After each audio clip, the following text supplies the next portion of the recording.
Hello, everyone. Welcome back to the EnviroStars Small Business Meetups. I'm very excited to introduce our July Small Business Meetup guest, Erin Andrews of Indi Chocolate. So we'll go ahead and jump right in and ask some awesome questions about the chocolate industry and sustainability. So Erin, it would be great if you could just give us a little intro and background on Indi Chocolate, and then we'll go from there. Absolutely. Well, we're a small indie business. Indie is actually the name of my daughter, but we are the chocolate makers of Pike Place Market. We're the only people that actually make bean to bar chocolate, and we make it right there in Pike Place Market on our factory on Western Avenue. And this is actually my second bean to bar chocolate company I started my first company in the country of Belize. And that's where I learned to work with farmers, Mayan farmers at that, who have been growing cacao as long as anybody has been growing cacao. So it's a passion of mine to work with farmers. Through the pandemic, it's been a little hard to work with the farmers further away, but we had the opportunity to actually help our local farmers out because the pandemic made it so difficult. The flower farmers that Pike Place Market is famous for weren't able to sell their flowers in Pike Place Market and didn't have a venue to sell from. We were very fortunate because we were both a cafe and chocolate factory that we were able to stay open the entire time. So when I learned about that, I said, come on and just bring your flowers over here and we'll sell them for you. So this time last year, our store was filled with these gorgeous flowers that were all locally grown. But it was really a pleasure, but I'm really glad that they're able to be back in the market. And the market is home like we've known it ever since we started there many years ago. And so we work with farmers directly, a lot more local now, but farmers all around the world. And then we make all of that chocolate right in our factory, from roasting the beans, taking off the husks, taking the nibs, and adding a little cocoa butter, a little bit of sugar. That's it. We do a lot of fun things with chocolate, things that people don't ever think about when they generally come into a chocolate company. I actually started Indi Chocolate in my kitchen because my younger daughter has very sensitive skin and was having all kinds of reactions to those products. I started looking at ingredients and realizing there's no reason why a little girl should have that type of ingredients on her skin. And so I started making both my daughters. Indi's my older, and my younger daughter named the company after her older sister. So I started making lotion and lip balms for my kids in my kitchen.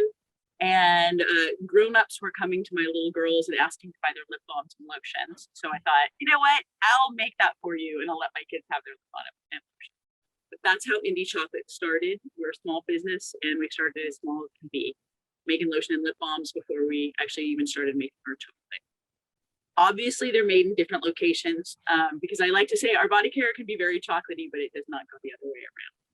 But it's that same philosophy behind everything I do, is the fewest and best ingredients will always give you the best experience. And so that's really stands behind everything that we do, from the teas that we make with our cacao and spice rubs to obviously the chocolate as well, and our drinks in our cafe. Wow, that is so cool, man. Yeah, no, I'm a huge chocolate fan, disclaimer. So if you see me at any point in this interview, like starting to go like dewy-eyed or whatever, I'm just thinking about the chocolate. But that's really wonderful. And I love your kind of focus on the quality and the small batch and all of that, because I think that lends itself to a lot of the sustainability aspects of it.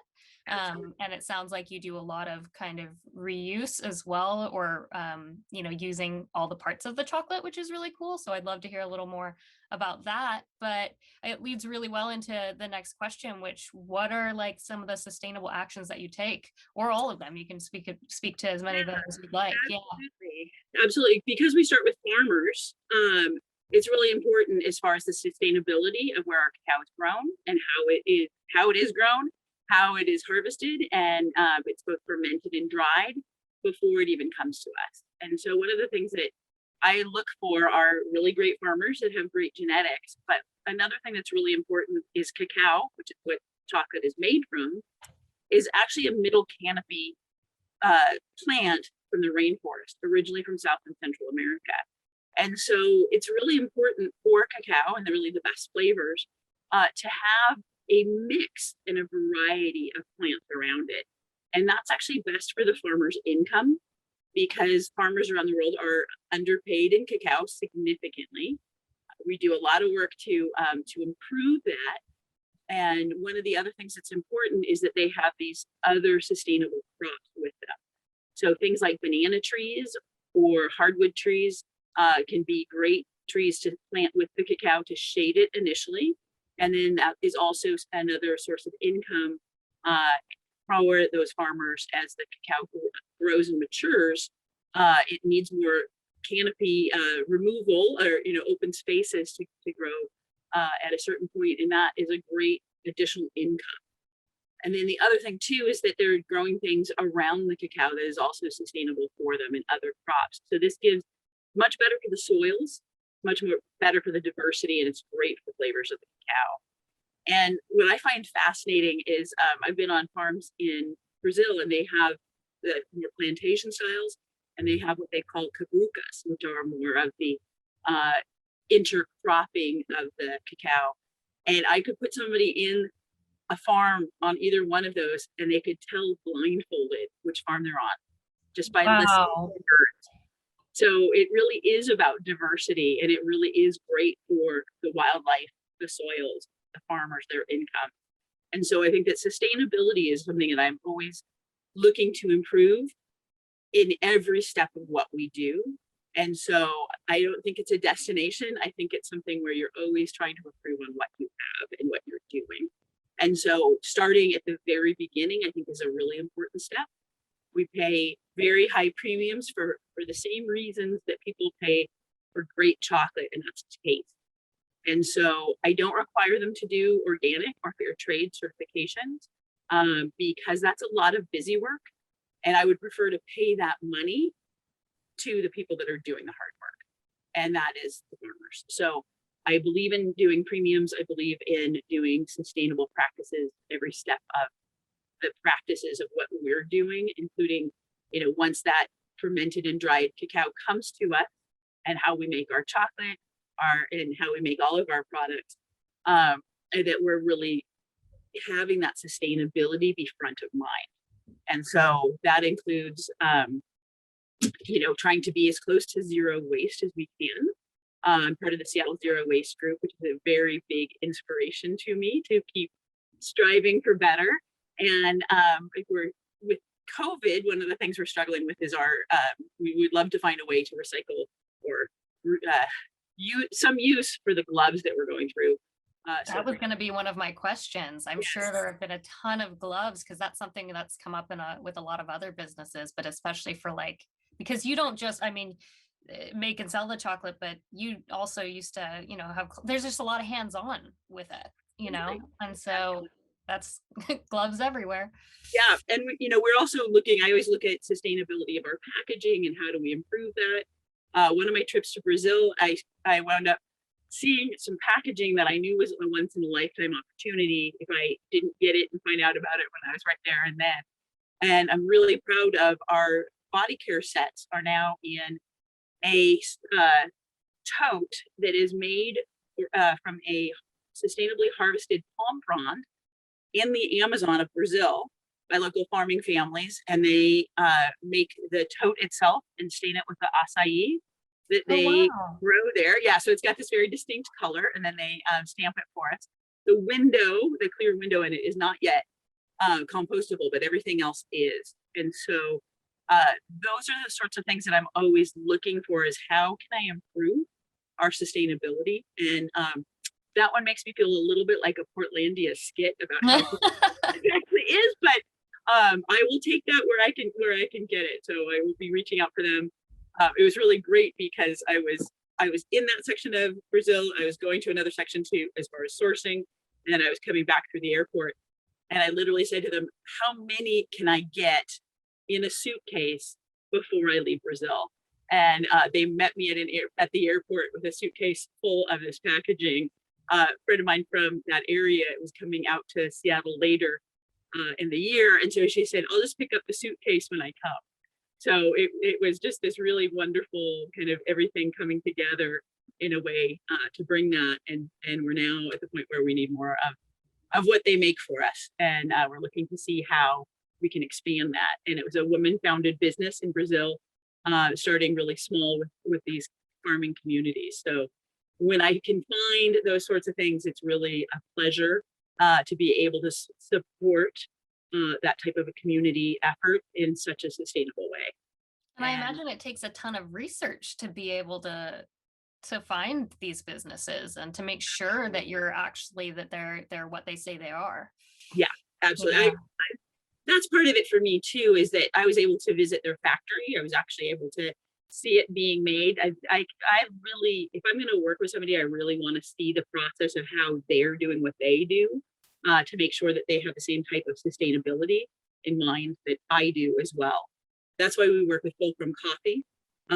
Yeah, I was actually introduced by Laura Cleese of The Intentionalist. And she said, oh my gosh, you guys have to meet me because you're so passionate about what you do and you guys are so similar in the way you source. So we actually switched during the pandemic to Fulcrum, their local roaster in Seattle. And we really love that type of collaboration of when we can work with others that have the same sort of passion and ethos that we do at Indi Chocolate. So it's really, as I say, it's not a destination, but it's really a mindset of continual improvement. And that's what I think of as sustainability, is that I don't ever want to be satisfied that we're sustainable. I always want to be working to better that. I think that's absolutely wonderful. Yeah. And I think it's good too, because once you've been, practicing these sustainability actions, these sustainable actions, and you're known as this, because Indi Chocolate is known to be this very ethical and sustainable company. You are an EnviroStars recognized business. And I think, people probably seek you out because of that, which is wonderful. I mean, it's a great way to also be held accountable to say, to your audience and to your fans, we're trying to improve. We're always growing. We're always learning. I always like to say the sustainability isn't like, it's not something you can perfect, but you're always, like you said, working towards it, towards that goal. So that's really awesome. Well, it's very inspiring to be at Origin and to see just the industriousness of, I can't tell you how many different ways I've seen the rim of a car tire being used. And, it really inspires me. I've seen them as barbecues. I've seen them as the base of barbershop chairs, all kinds of ways. And that always inspires me of how can I do what I'm doing better and more sustainably. That's great. So I'm curious too, in a typical like chocolate operation, not one that necessarily takes as many steps as you all do to ensure that your product is sustainable. What are the barriers and challenges that, or I guess with you as well, with your company, what are some challenges and barriers that you run into when trying to be sustainable? I mean, we talked about the gloves a little bit, but I'm sure there are a ton of others. Yeah, I mean, one is it requires energy, obviously.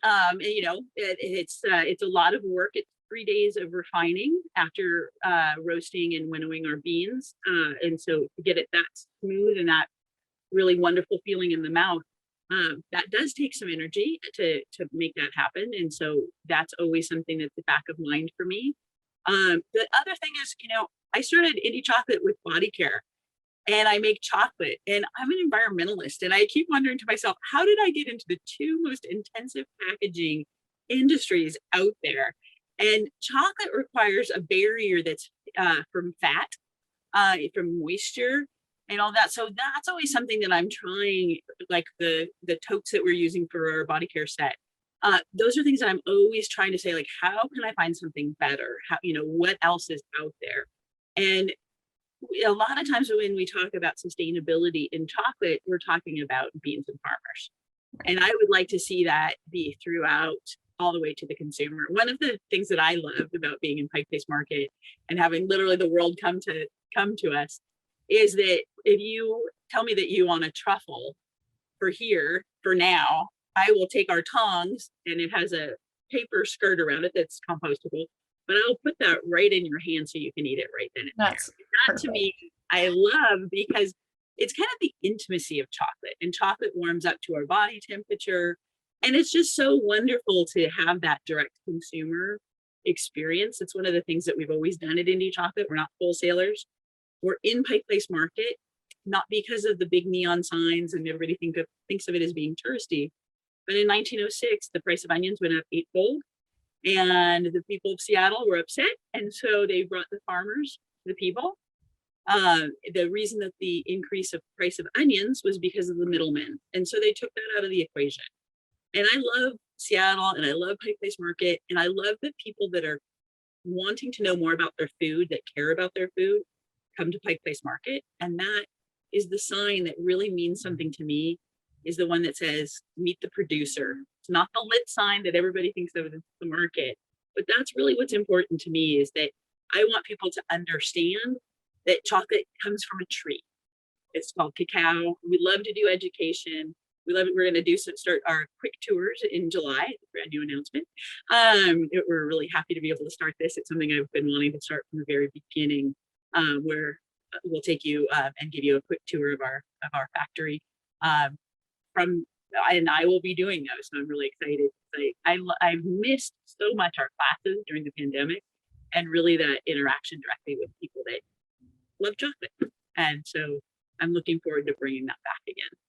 Yeah, I was gonna ask about that. Oh, well, now I'm gonna write down that you guys are doing tours. You all are going to be doing tours soon.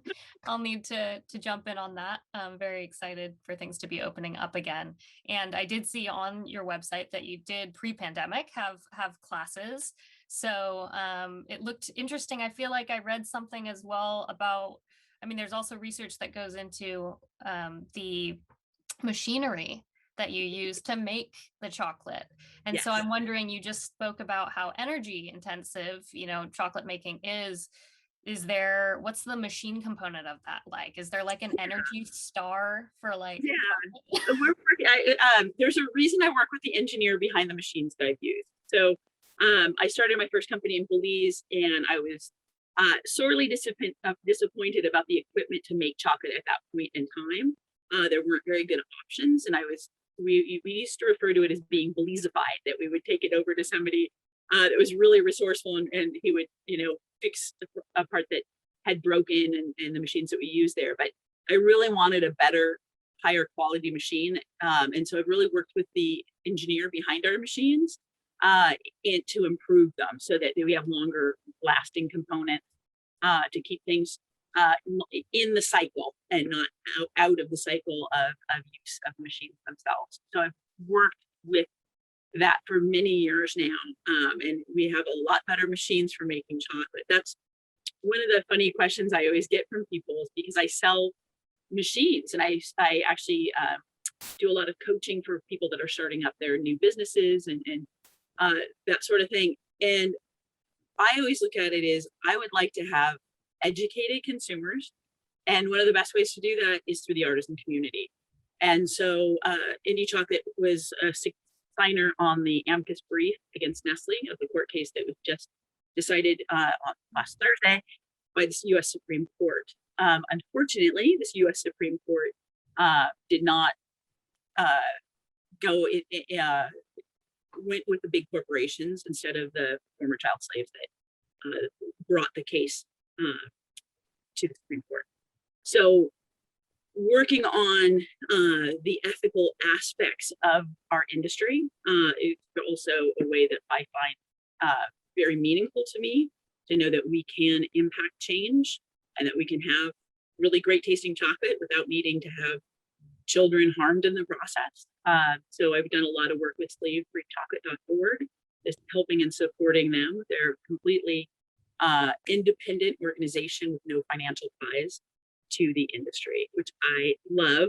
I think that that's very important as far as sustainability in chocolate as well, because there is the environmental component, there is the economic component, and there's the human rights component. And so, and they're all inherently linked. So it's absolutely. So creating a space where more sustainable chocolate is made and appreciated by the consumer is really important to me, because I feel like that is the right thing to do as a person and as a human being. And any way that I can do that as a leader, as a founder, as a company owner, and just as a person is something that is important to me. That's great. That's wonderful. So I wanted to transition to a question about EnviroStars more specifically. You're an EnviroStars recognized business. We're very excited to have Indie Chocolate recognized. How has that affected your business, if it has at all, or what was the process, EnviroStars process, like for you? Actually, it was a great process. It, you know, I try to think about these things continually, but I'd have to say going through that process, it was a lot of asking questions. And that was actually really good for me because it really, I love that type of a challenge as far as what can I do and how can I do it better. And so I think that going through that process for me was really good. Any chocolate's in a LEED certified building. And so that actually helped quite a bit with a lot of those questions. But I think that that was really a very great process. And actually a process that I would encourage any leader to go through for their company is to look at what are you doing now? What are some of the areas that you can improve upon? And kind of what does that path forward look like? And so I think that it was great too, because EnviroStars really has given us resources to look for even things like scraping out our bowls. We clean out our own grease traps on purpose because I want us to all be very conscious of what we put down the sink. And so if you have to clean it out, it makes you very conscious of that. And so it's just one of those ways of being mindful. And that's, I think that that's one of the things that EnviroStars has really helped us with, is just continually asking the questions. I am not yet a B Corp, but that is also another type of process that I look at as far as those types of questions about how can we do what we do better. And that drives me. And I think that EnviroStars was really helpful in that for me. Wonderful. And I just want to highlight, because I love what you just said about, I'm not sure how big the staff is, but the fact that you, it's small, it's you. Well, but just that you're, doing the grease interceptor clean out and inspection yourself, because you want to have that level of transparency and understanding of what all is going into this, what's really happening, rather than just having it, serviced by a third party, which a lot of businesses do. And that's great. But I think for you to actually go in and do the work, I mean, that's another level. So I applaud you for that. That's great. Well, my daughter Indi was in a science and technology class, and one of the things that they did is and I was a parent chaperone, I guess, is they went to the water processing facility. And, I think we all should, because we put things in the trash, we put things down our sinks and toilets, and we don't really think about it again. And it has a life beyond that. And the more that we're conscious of that, the better stewards we are. And so I think that that is just part of the ethos of being mindful and really giving thought to, cocoa butter is luscious in the mouth and luscious on the skin, but it's not great in the drink. Yeah, I was going to say not good for the pipes. No, so we just want to be really conscious of that, and like how when we have the remains of a drink or something like that we're making in our cafe, that we're mindful of that and we're thinking about that, and we have a process and protocol for that to be as environmentally aware and responsible as we possibly can be. That's wonderful. Wonderful. And what advice would you give a business, like a new business that wants to start out, maybe specifically in the chocolate industry? They're in Seattle. They're like, I want to start a business. I don't know where to start. Actually, I do a lot of consulting on that. I have several clients right now that I'm working on, because I do believe in the artisan chocolate industry being able to make change for the better. And one of the things I always say is start small. That's exactly what I did, but make your mistakes when you're small. We do generally a roasting seminar just before the Northwest Chocolate Festival every year. A friend of mine comes in and teaches that. And one year, Theo Chocolate they were just about ready to get a new, very much larger roaster than they had used before. And I was talking to their roasters that were in the class about when they make a mistake and how large that mistake is. and how costly that mistake is. And it really just drove home kind of my own philosophy of start small, learn what you're doing. I've been extremely fortunate. I have what I call my committee of no. I'd say my secret weapon. It's friends that are extremely critical and truthful, because people always tell you, oh my gosh, that's great, but that's not what drives me. That's not what makes me a better person and a better business and have better products. And so have people that are honest with you.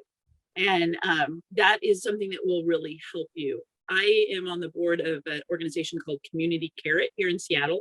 We just started and launched. I'm super proud of this because it's been years in the making. Carrot Labs in Indi chocolate. And so this is a path to entrepreneurship for opportunity youth.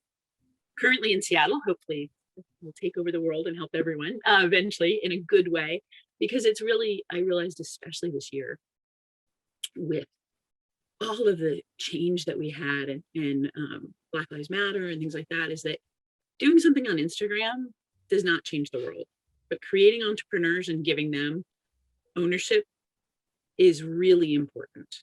And that type of economic justice is something that I really believe in. And Community Carrot has been a way that I've been able to make an impact on entrepreneurs and really encouraging entrepreneurship. And youth in entrepreneurship, I think, is extremely important, especially diverse youth. So being able to be a part of that has just been a true gift. I mean, I feel really honored because the people that we're working with are extraordinary. And to be able to, so the Community Carrot is the Path to Entrepreneurship program. We're working up towards our pitch competition for our for the current cohort. But what I also love is that now we have Carrot Labs, and that's bringing these entrepreneurs to Indi Chocolate for their first time to sell and have that direct community feedback. And I think that that's really, really important, because that allows them to say, are my prices right? Is my business model right? And make the tweaks very early on when they're very small. Because getting that feedback and being direct to consumer for Indi Chocolate, I feel the same way, is that my consumers, my customers teach me. And I really appreciate that. And that feedback from them is you know, especially when they'll take you to the side and say, hey, I love that. And I really want to have that for our entrepreneurs in the Community Carrot program. So start small, get direct feedback when you can, and as soon as you can, because that's going to help you evolve your model of what your business is about, because that sort of direct feedback, I think, is a gift. Wow, that's amazing. And that's just, oh, my heart just listening to all of that. It's great. Thank you so much. They're amazing. Yeah, I mean, Yeah. you can tell how passionate you are about this. And I think that's so key. And I love the idea that this is between you and whoever you're teaching, or even with the consumer. It's an exchange, it's a collaborative effort. And that's really how we need to view all of this, you know? Yeah. So I think that's really, really, really awesome. Well, I think that one of the things that, you know, I've always appreciated our community in Seattle, but this pandemic has really, you know, having regulars coming back, people supporting us online that aren't either able to come into, you know, to the market or don't want to come into the market, both local and further away, is what has kept me as a business owner. And I'm extremely thankful for that. That there's no shortage of appreciation in my heart for the people that have kept us as a business. That's awesome. Wonderful. Well, I guess we're ready to kind of wrap it up, but that's a great way to positive note to end it on. Very encouraging one. If anyone is watching and wants to reach out, what is the best way to contact you, Erin? Come on into the store is the very best, because I'm generally there on the weekends. And please, please, please come in for Community Carrot. It's going to be Saturday, starting at between 3 and 4 till 7 in the evenings, and come meet our entrepreneurs. We just launched 3 women-owned businesses, diverse women-owned businesses that are amazing, and we have more in our cohort to share with you. So look forward to catching up and introducing you all. Wonderful. Well, thank you so much again for joining us, Erin, and for talking to us about Indi Chocolate. And for those of you who tuned in, if you want to, or tune in later, since this is a recording, if you would like to reach out to Erin, please do so.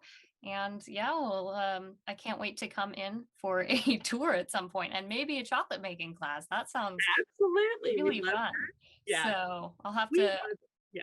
yeah, I would love to. I'd love to learn the ropes, but yeah, it sounds like quite a process, but it's definitely one that as a chocolate lover, I would be very interested in. So Yeah.